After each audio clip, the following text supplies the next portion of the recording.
우리 암에 좋은 음식의 종합 세트라 할까? 이런 부분들이 저는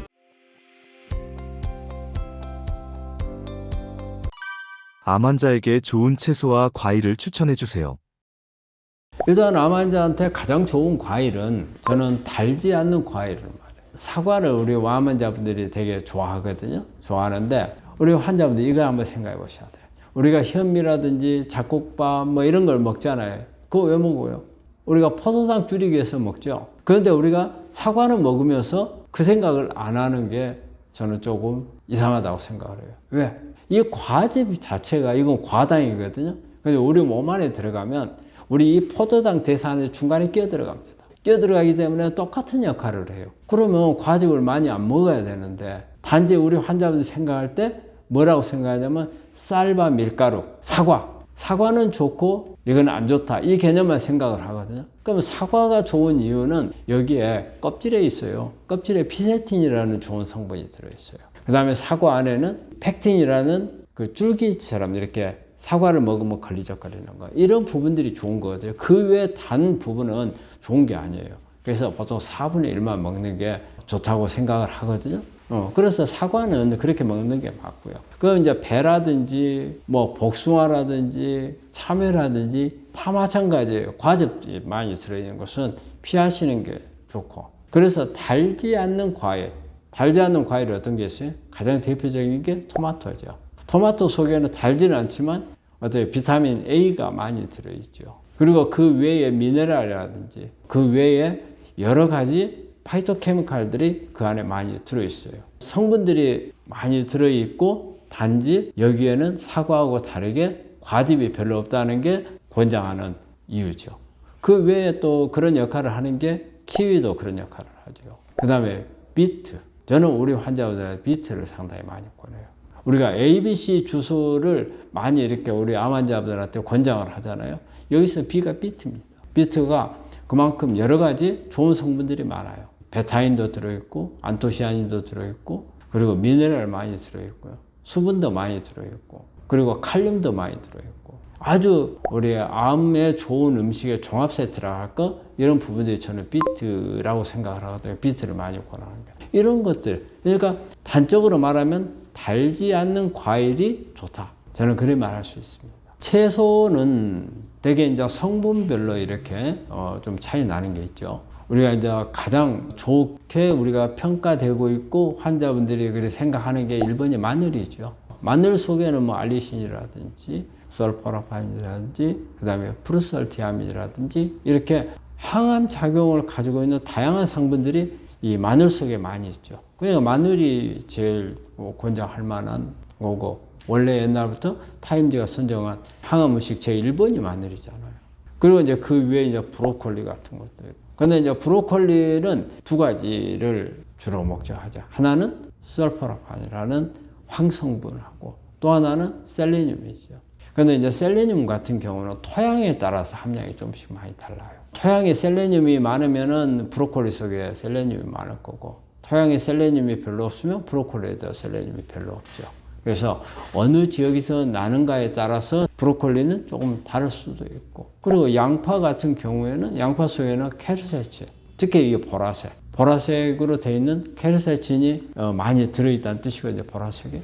그래서 양파 같은 경우도 아주 좋은 거고 그리고 우리가 야채 중에서 이게 쉽게 생각을 하시면 됩니다. 우리 한국 사람이 식단에서 먹는 채소 이건 다 좋은 거예요. 우리가 한국 사람들이 먹는 식단에서 반찬으로 먹는 것은 다 좋은 거예요. 그렇게 생각하면은 쉬워요. 우리가 그런 부분들은 어떤 게 좋은가 어떤 게 안 좋은가 막 찾는 것보다는 그래서 말이 그죠. 우리 한국인 식단 자체가 어떤 K푸드가 어떤 힐링 음식이라고 이렇게 세계적으로 알려져 있듯이 그렇습니다. 근데 우리가 여기에 되게 서양 음식이 끼어들면서 나빠진 거예요. 우리 원래의 한국 고유 음식은 다 암에 좋다고 생각하시면 됩니다.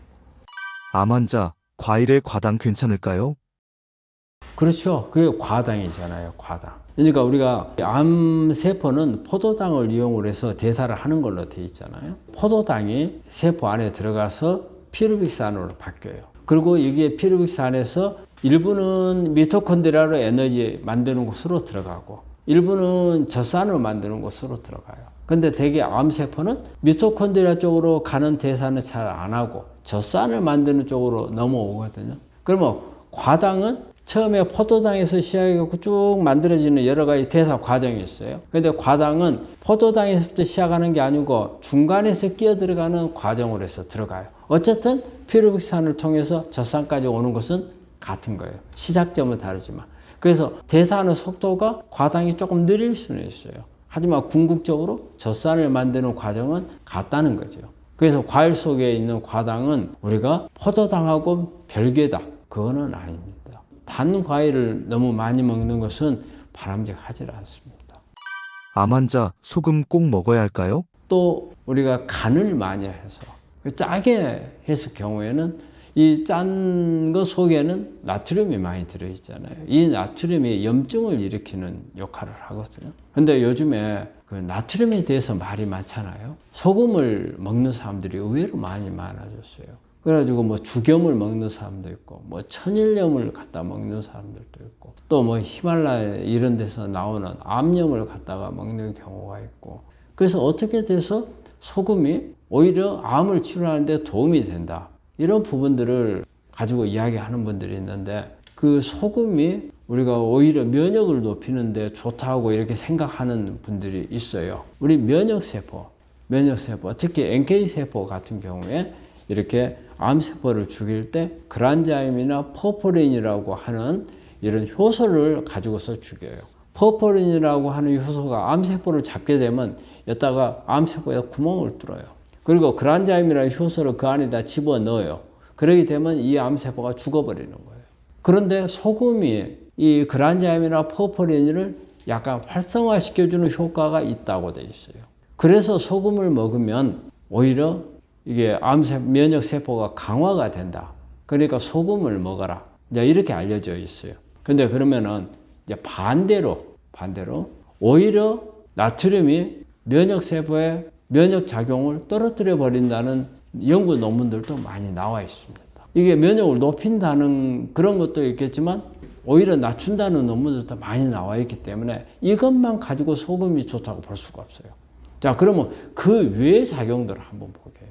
소금으로 인해서. 소금이 우리 세포 안에는 물이 많이 있어야 돼. 물이 많이 있어야 되는데 소금은 세포 안에 있는 물을 끄집어내요. 오히려 세포 탈수를 조장을 해요. 그래서 세포 탈수를 유발시키는 게 우리가 소금이거든요.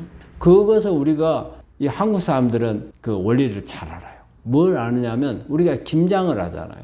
김장을 하면 뭐에 절여요? 배추를 소금에다 절이죠.